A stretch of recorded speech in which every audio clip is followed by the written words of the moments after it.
Welcome back to level academy. Myself Shruti Sharma. तो आज वाले हम वीडियो में पढ़ेंगे कि एंटीजन एंटीबॉडी रिएक्शन पर जो इफेक्ट होता है एंटीजन और एंटीबॉडी की कंसंट्रेशन का, यानी कि अगर एंटीजन एंटीबॉडी की रिएक्शन अगर चल रही है और उस समय अगर मान लीजिए एंटीजन की कंसंट्रेशन के अगर राइज या बिलो होती है या एंटीबॉडी की कंसंट्रेशन अगर राइज या बिलो होती है, तो बेसिकली जो बाइंडिंग होती है एंटीजन एंटीबॉडी का जो कॉम्प्लेक्स बनता है उसके ऊपर उन दोनों रिएक्शंस पे क्या इफेक्ट आता है, किसका, एंटीजन का और एंटीबॉडी का।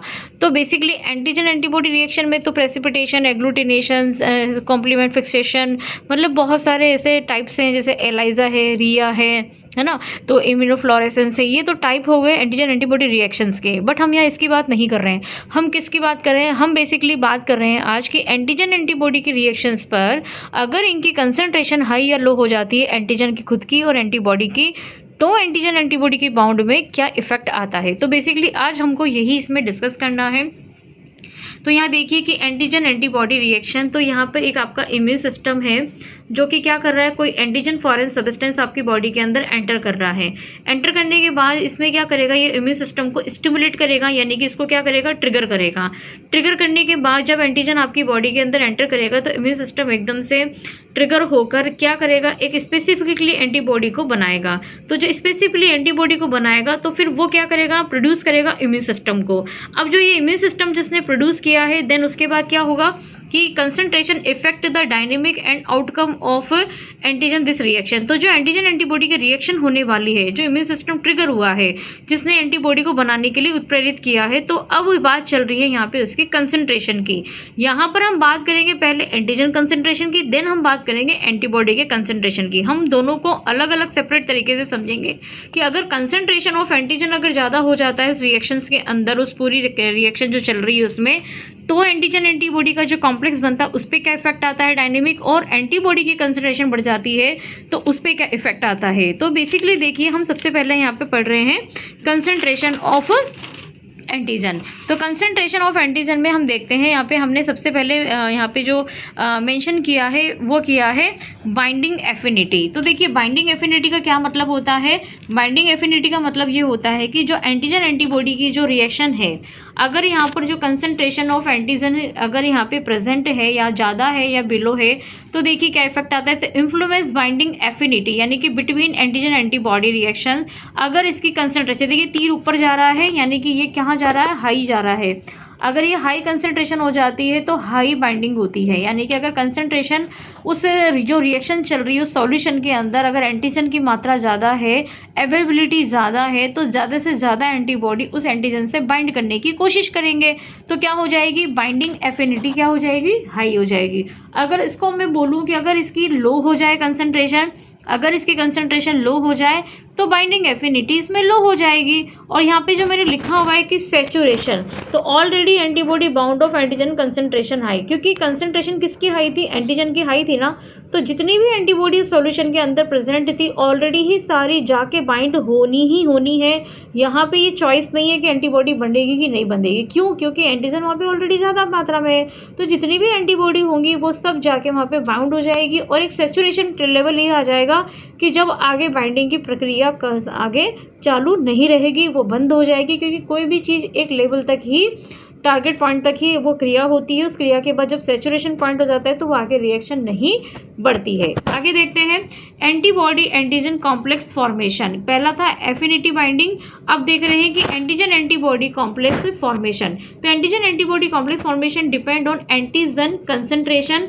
कैसे, लो एंड हाई। तो यहाँ दो कंडीशन है कि low concentration of antigen, fever antigen possible to bind FB and antigen antibody complex low, यानी कि हम यहाँ पे ये बताना चाह रहे हैं कि फॉर्मेशन ऑफ जो कॉम्प्लेक्स होगा उसको एंटीजन कंसंट्रेशन कैसे इफेक्ट करेगी। अगर ये लो हो जाएगी तो कुछ ही एंटीजन होंगे, क्योंकि अगर एंटीजन की मात्रा कम है तो कुछ ही एंटीजन पॉसिबल हो जाएंगे कॉम्प्लेक्स बनाने के लिए। ज़्यादा होंगे तो ज़्यादा कॉम्प्लेक्स बनेंगे, कम है तो कम बनेंगे। यहाँ पे अगर हाई कंसंट्रेशन हो जाएगी एंटीजन की तो पॉसिबिलिटी क्या हो जाएगी, पॉसिबिलिटी हाई हो जाएगी एंटीजन एंटीबॉडी कॉम्प्लेक्स के बनने की। Until reach maximum saturation point, इसका मतलब क्या होता है कि किसी भी रिएक्शन का एक वो सैचुरेशन लेवल आना जहाँ पर कि रिएक्शन पूरी तरह से ख़त्म हो जाती है, आगे वहाँ पे क्रिया नहीं होती है, ना ही कोई रिएक्शन होती है, ना ही कोई कॉम्प्लेक्स होता है, ना ही कोई वहाँ पे बॉन्ड बनता है। तो कहने का मतलब ये है कि अगर एंटीजन कंसंट्रेशन आप सॉल्यूशन के अंदर लो रखेंगे तो बाइंडिंग कॉम्प्लेक्स फॉर्मेशन, बाइंडिंग तो होगा लेकिन कॉम्प्लेक्स फॉर्मेशन कम होगा, और अगर हाई रखेंगे कंसंट्रेशन तो क्या होगा, ज़्यादा मात्रा में कॉम्प्लेक्स फॉर्मेशंस होंगे। फिर आता है सिग्नल एम्प्लीफिकेशन। इसका क्या मतलब होता है एंटीजन कंसंट्रेशन से, इसको कैसे जोड़ते हैं? तो सिग्नल एम्प्लीफिकेशन यानी सिग्नल प्रोड्यूस। अब ये सिग्नल प्रोड्यूस कौन कर रहा है? Usually colour of fluorescence is a directly proportional to the amount of antigen antibody complex form. देखो मैं आपको एक चीज़ बता दूं कि बड़े बड़े जब टिश्यूज़ की जब है ना टेस्ट स्टेनिंग होती है तो उस समय क्या होता है कि टिश्यू के अंदर पता नहीं चलता है कि कहाँ पे कौन सा एंटीजन प्रेजेंट है। तो उस समय क्या करते हैं कि हम एक फ्लोरेसेंस ग्रीन कलर की डाई लेते हैं जो कि आर्टिफिशियल एंटीबॉडी को हम वहाँ पर स्टेनिंग करवाते हैं। तो उस टिश्यू में जहाँ पे भी डीप लेवल पर जो एंटीजन फंसा हुआ है तो वो डाई जो ग्रीन कलर की होती है वहाँ पे जाके चिपक जाती है, माइक्रोस्कोप में वो हमें हाईलाइट हो जाती है जगह कि टिश्यू में किस जगह पर एंटीजन पड़ा हुआ है। तो उस कंडीशन पे क्या होता है, हमने ये बोला है कि हमें वहाँ से सिग्नल मिल जाता है कि हाँ इतनी सारी टिश्यू, इतने सारे सेल्स में से किस जगह पर वह एंटीजन बैठा हुआ है, किस जगह पर वह एंटीजन ने उसको क्षतिग्रस्त किया है कोशिका को।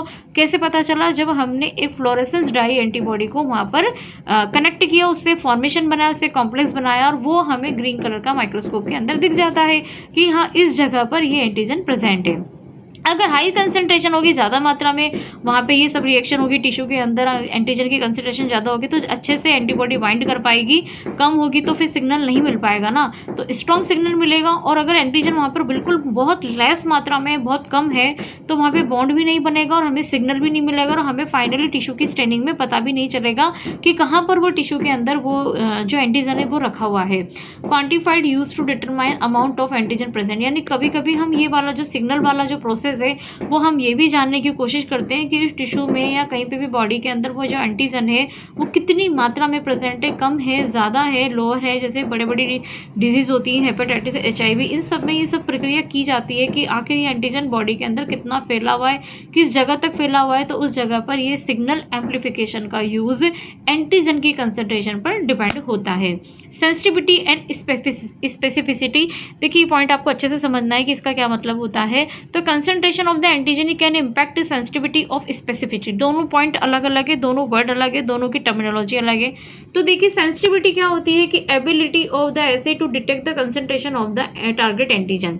सेंसिटिविटी का मतलब सीधा सा है कि अगर मैं किसी चीज़ के प्रति सेंसिटिव हूँ तो मुझे इससे इफेक्ट आएगा। ऑब्वियसली वाली बात है, एंटीजन एंटीबॉडी कॉम्प्लेक्स फॉर्मेशन की जहाँ पे भी बात हो रही है तो सेंसिटिविटी तो एबिलिटी क्या बताएगी कि डिटेक्ट लो कंसंट्रेशन या हाई कंसंट्रेशन किसी भी टारगेट एंटीजन। अब टारगेट एंटीजन का मतलब यानी किसी की बॉडी में अगर कैंसर सेल है तो वो कैंसर हमारे लिए एक टारगेट है। तो टारगेट एंटीजन मतलब कि सेंसिटिविटी, अब वो जो भी एंटीजन की रिएक्शन चल रही है वहाँ पर वो सेंसिटिव होगा किसके लिए? टारगेट सेल के लिए। Specificity, quality distinguish the target antigen from another similar molecule. मान लीजिए किसी पेशेंट को 2 बैक्टीरिया उसकी बॉडी के अंदर चले गए हैं, जैसे कोई सूडोमोनास चला गया और कोई इकोलाई चला गया। स्पेसिफिसिटी का क्या मतलब हुआ कि अगर जिस भी, या फिर हम मान लीजिए वायरस भी चला गया साथ में, तो स्पेसिफिसिटी का मतलब होता है कि बैक्टीरिया के प्रति बनने वाली एंटीजन एंटीबॉडी का जो कॉम्प्लेक्स फॉर्मेशन होगा, ऐसा नहीं है कि वो वायरल पे काम करेगा, नहीं, वायरल अलग है, बैक्टीरिया अलग है। हर किसी का अपना एंटीजन एंटीबॉडी का स्पेसिफिसिटी होता है कि उसको उसी से बाइंड करना है। अगला आता है एंटीबॉडी टाइटर। तो एंटीबॉडी टाइटर मतलब concentration of antigen can influence the production of antibody by the immune system. देखिए अगर एंटीजन ज़्यादा होगा तो सीधा सीधा वो असर पड़ेगा किसके ऊपर? एंटीबॉडी टाइटर के ऊपर। अभी मैं इसको आपको और क्लियर समझाती हूँ, इसका क्या मतलब है कहने का। तो देखिए यहाँ पे अगर हाई टाइटर आपको चाहिए एंटीबॉडी का, तो मैंने आपको बताया था कि जब एंटीजन बॉडी में जब एंटर करता है तो इम्यून सिस्टम को इंड्यूस करता है, इंड्यूस करके इम्यून सिस्टम आगे सिग्नल देता है बी सेल को एंटीबॉडी बनाने के लिए। तो एंटीबॉडी का टाइटर अगर हाई करना है तो किसका कंसंट्रेशन हाई होना चाहिए? एंटीजन का। जितने ज़्यादा एंटीजन कंसंट्रेशन आएंगे उतने ज़्यादा इम्यून सिस्टम एक्टिव होगा, उतना ज़्यादा इंड्यूस होगा और वो प्रोवाइड करेगा आगे इम्यून सिस्टम को सिग्नल देने के लिए, और उसकी टाइटर को वो हाई करेगा और वो रिकॉग्नाइज करेगा एंटीजन को और वहाँ से उसको क्लियरेंस करेगा, एलिमिनेट करेगा पैथोजन को।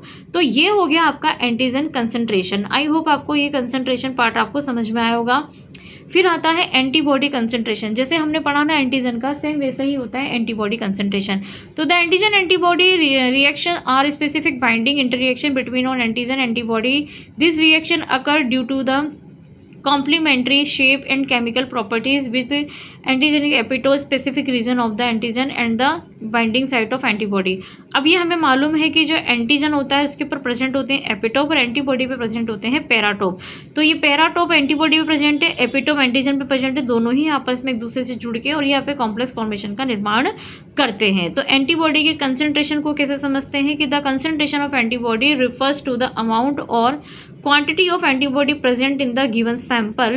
antibody concentration is typically measured in the unit as a microgram per milliliter, microgram पर mg, ये नैनोग्राम में भी हो सकती है, माइक्रोग्राम में हो सकती है। यानी कंसंट्रेशन ऑफ एंटीबॉडी किसी भी रिएक्शन के अंदर या तो माइक्रोग्राम में हो सकती है या फिर नैनोग्राम में हो सकती है दिए गए सैंपल में। The concentration of antibody can influence the antigen antibody reaction in several ways। तो पहला सेवरल वे है कि सेंसिटिविटी ऑफ डिटेक्टेशन। अगर कंसंट्रेशन हाई है एंटीबॉडी की तो एंटीबॉडी का जो रिजल्ट होगा वो बहुत स्ट्रॉन्गर होगा, अच्छे से डिटेक्टेबल होगा और ज़्यादा मात्रा में रिएक्शंस अच्छे से होंगी। दूसरा आता है एंटीबॉडी एफिनिटी एंड एबिलिटी। तो antibody concentration can also influence the quantity and quality of an antibody for the antigen interreaction. यानी एफिनिटी एबिलिटी का क्या मतलब होता है? एफिनिटी मतलब कि overall strength of binding multiple site on the antibody antigen.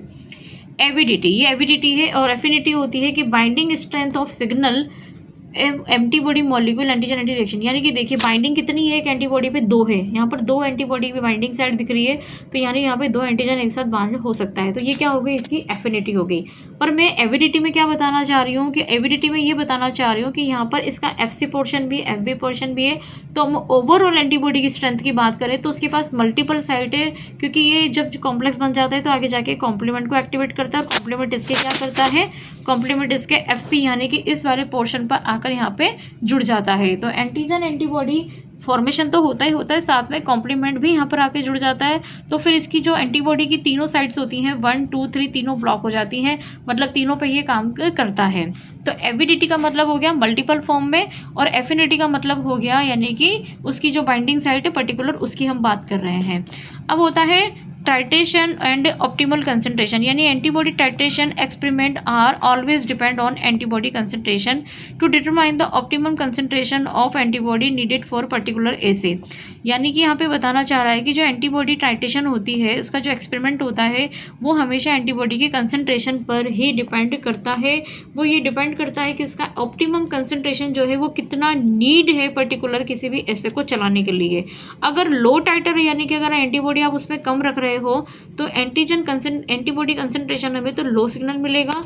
अगर आप हाई कंसंट्रेशन रख रहे हो, अगर हाई टाइटर रख रहे हो तो इस मीन दैट कि एंटीबॉडी के जो भी अगर हाई वैल्यू है तो हाई सिग्नल आपको रेशो मिलेगा। यानी ओवरऑल रिएक्शन जो होगी एंटीजन एंटीबॉडी की वो इम्पैक्ट करेगी किसके, एंटीबॉडी के टाइटर पर।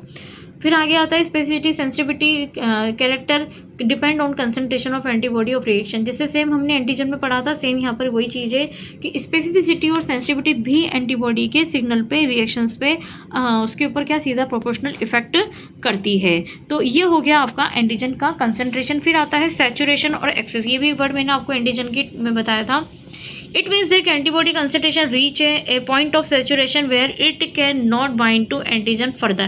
मैंने आपको बताया था ना कि सैचुरेशन और एक्सेस का मतलब क्या होता है कि एक ऐसा लेवल, एक ऐसा पॉइंट आना, किसी भी रिएक्शन का ऐसा पॉइंट आना कि जहाँ पर कि कोई भी रिएक्शन संभव नहीं होती है, क्योंकि वहाँ पे ऑलरेडी इतनी मात्रा में एंटीजन प्रेजेंट है, इतनी मात्रा में एंटीबॉडी प्रेजेंट है कि सब कुछ एक दूसरे से क्या हो चुके हैं, वहाँ पर वो एक दूसरे से बाइंड हो चुके हैं। तो all remain antibody start to compete with already, यानी सैचुरेशन लेवल जब आने लगता है तो वहाँ पे जितनी भी एंटीबॉडी सॉल्यूशन में पड़ी हुई है वो सब एक दूसरे से लड़ाई करना स्टार्ट करती है कि मैं जाऊँ किस एंटीजन से मैं जुड़ जाऊँ। तो पोटेंशियली इंटरफेयरिंग होना लग जाती है और एक्यूरेसी ऑफ द, यानी कि फिर वो इफेक्ट आता है किस पर, एक्यूरेसी, यानी किसी भी रिएक्शन की एक्यूरेसी पर। अदर फैक्टर की हम बात करें तो इन्फ्लुएंस, जैसे जो भी एंटीजन एंटीबॉडी के रिएक्शंस पे जो अदर फैक्टर इन्फ्लुएंस करते हैं, जैसे कि टेम्परेचर हो गया। तो एंटीजन एंटीबॉडी की रिएक्शन पर टेम्परेचर जो होता है वो स्टेबिलिटी का काम करता है, काइनेटिक रिएक्शन की स्टेबिलिटी को हैंडल करता है कि रिएक्शन को कैसे करना है। Direct different antigen antibody have a different optimum temperature for efficient binding. Example जैसे एलाइजा एक एंटीजन एंटीबॉडी रिएक्शन है पर वो 37 डिग्री पर होती है। बाकी अदर कोई भी रिएक्शन होती हो सकता है वो रेफ्रिजरेटर पे हो या कूल प्लेस पे हो या कूल टेम्परेचर पे हो। हम पीएच की बात करें तो पीएच का क्या रोल होता है, एंटीजन एंटीबॉडी की रिएक्शन होती है तो आपने देखा होगा किट के अंदर हमेशा एक बफर सॉल्यूशन आता है। तो बफर सॉल्यूशन क्या करता है, उस मीडियम को या तो एसिडिक रखता है या अल्कलाइन रखता है। तो वो किट में मेंशन होता है। बफर मेंटेन होने से जो रिएक्शन की जो एफिनिटी होती है ना वो बढ़ जाती है, मतलब मेंटेन रहती है। क्योंकि अगर आप बफर को मेंटेन नहीं रखेंगे तो कहीं ना कहीं रिएक्शंस में गड़बड़ आएंगी और रिजल्ट आपके सही नहीं आएंगे। टाइम और ड्यूरेशन की अगर हम बात करें तो देखिए हर टेस्ट पैरामीटर का अपना अपना एक ड्यूरेशन, अपना अपना एक टाइम होता है जो बहुत इंपैक्ट करता है एंटीजन एंटीबॉडी के रिएक्शंस को। जैसे कि मान लीजिए अगर आपने किसी भी रिएक्शन का टाइम होना था 2 मिनट और आपने इसको मान लीजिए 2 सेकंड में ही ख़त्म कर दिया, या 3 मिनट में 2 से अगर आप उसको 3 मिनट में भी ले गए या आप उसको मतलब ज़्यादा या कम टाइम में ले गए तो ऑब्वियसली वो उसकी रिएक्शन को इम्पैक्ट करेगा। क्योंकि हर रिएक्शन का अपना एक टाइम वैलिडेट होता है कि किस टाइम पर वो रिएक्शन होगी उसका, क्योंकि इंक्यूबेशन टाइम होता है कि कितना उसको देर रखना है, कब उसकी वॉशिंग करनी है, कब उसका एंटीजन एंटीबॉडी का रिएक्शन करना है। तो इम्पैक्ट किस पे आएगा, sensitivity of antigen antibody reactions पे आएगा। फिर अगला हम देखते हैं आयनिक स्ट्रेंथ। इसका क्या मतलब होता है, आयनिक स्ट्रेंथ होता है ionic strength of the reaction medium determined by the concentration of ion present. Sodium chloride and other type के जो साल्ट होते हैं वो भी एंटीजन एंटीबॉडी की रिएक्शन को इफेक्ट करते हैं। आयनिक स्ट्रेंथ यानी influence the electrostatic force between antigen antibody reaction, यानी दोनों के बीच में जो बॉन्ड बनता है उसका इलेक्ट्रिक फोर्स को कौन बैलेंस करता है, आयन स्ट्रेंथ करते हैं जो मीडियम के अंदर प्रेजेंट होते हैं, वो सब हमारे रिएजेंट्स के साथ मिक्स होते हैं। बाइंडिंग के साथ में एफिनिटी और सेंसिटिविटी ऑफ कॉम्प्लेक्स यानी एंटीजन एंटीबॉडी के कॉम्प्लेक्स को भी ये क्या करता है, स्टेबल रखने की कोशिश करता है। फिर आता है क्रॉस रिएक्टिविटी। इसका क्या मतलब होता है, क्रॉस रिएक्टिविटी यानी कि when antigen antibody reaction bind to closely related antigen और non target molecule it reflect cross reaction so the reason can introduce as a false positive false negative. देखो मैं आपको एक चीज़ बता दूं, कोई भी रिजल्ट जब हम करते हैं, टेस्टिंग करते हैं एंटीजन एंटीबॉडी की, तो वहाँ पे सबसे ज़्यादा चांसेस होते हैं फॉल्स पॉजिटिव फॉल्स नेगेटिव। क्यों होते हैं, इसका रीज़न क्या है कि जब किसी पेशेंट के सैंपल में जब 2 या 2 से 3 अधिक इसमें एंटीजन होते हैं लेकिन हम एंटीबॉडी तो पर्टिकुलर किसी एक ही सैंपल के प्रति डाल रहे हैं, तो वहाँ पर अगर क्रॉस रिएक्टिविटी हो गई, मान लीजिए जैसे हम मान लीजिए बात कर रहे हैं HIV की, HIV की हम टेस्टिंग कर रहे हैं तो पेशेंट के HIV एक ऐसी डिजीज़ है जिसके अंदर और भी अपॉर्चुनिटिक इन्फेक्शन पेशेंट को हो जाते हैं। तो पर्टिकुलर HIV पे तो उसका रिजल्ट जो आना है वो आएगा, लेकिन क्रॉस रिएक्टिविटी का मतलब ये होता है कि उसकी बॉडी के अंदर और भी कोई अगर एंटीजन प्रेजेंट थे तो वहाँ पे ये चांसेस हो जाते हैं कि वो एंटीबॉडी किसी और एंटीजन के जाके भी बाइंड हो सकती है। वैसे इसकी स्पेसिफिसिटी होती है, ये अपनी अपनी एंटीबॉडी से बाइंड होती है, पर क्रॉस रिएक्टिविटी से जो रिजल्ट आएगा ना वो फाइनली कैसा रिजल्ट होगा आपका, या तो आपका फॉल्स नेगेटिव होगा या फिर क्या होगा, फॉल्स पॉजिटिव होगा, जो कि होना नहीं चाहिए। यानी कि फॉल्स नेगेटिव और फॉल्स पॉजिटिव जो रिजल्ट है वो एंटीजन एंटीबॉडी का कॉम्प्लेक्स हमें चाहिए ही नहीं, हमें बिल्कुल एक्यूरेट रिजल्ट चाहिए। आगे है बफर कंपोनेंट। बफर कंपोनेंट में आता है कि some of agent like detergent, enzyme, stabiliser या फिर कोई ब्लॉकिंग एजेंट अगर आपके रिएक्शन में प्रेजेंट है तो वो भी एंटीजन एंटीबॉडी रिएक्शन को इम्पैक्ट करते हैं। हमें ये सब चीज़ें ध्यान में रखनी होती है। These component concentration affect the solubility, stability and non specific binding of the antigen antibody complex. यानी कि ये जो कंपोनेंट्स होते हैं डिटर्जेंट, एंजाइम या स्टेबलाइजर या किसी भी टाइप की चीज़ें अगर आपकी रिएक्शन के अंदर प्रेजेंट होती हैं तो वो बाइंडिंग को बहुत ज़्यादा इफेक्ट करेंगी। Then affinity and specificity of the antibodies, यानी कि हाई जितनी ज़्यादा एंटीबॉडी की एफिनिटी स्पेसिसिटी होगी, अच्छी होगी, उतना ज़्यादा स्ट्रॉन्ग बॉन्ड बनेगा, उतना ज़्यादा कॉम्प्लेक्स बनेगा एंटीजन एंटीबॉडी कॉम्प्लेक्स, और जितना ज़्यादा आपके टारगेट एंटीजन पर वो काम कर पाएगा ताकि आपको रिजल्ट अच्छे मिल पाएँ। आई होप आपको ये समझ में आया होगा। तो आज यहाँ पर एंटीजन एंटीबॉडी का जो है टॉपिक है जो वो क्लियर हो जाता है कि फाइनली एंटीजन एंटीबॉडी की जो कंसंट्रेशन है और जो एंटीजन की जो कंसंट्रेशन है, यानी कि एंटीजन एंटीबॉडी का जो कॉम्प्लेक्स होता है, एंटीजन एंटीबॉडी की जो रिएक्शंस होती है, कॉम्प्लेक्स जो बनता है, उस पर एंटीजन की कंसंट्रेशन का क्या इफेक्ट आता है और उस पर एंटीबॉडी की कंसंट्रेशन का क्या इफेक्ट आता है। आई होप आपको ये वीडियो पसंद आया हो तो आप इसको लाइक कीजिए, शेयर कीजिए और चैनल को सब्सक्राइब कीजिए। Thank you.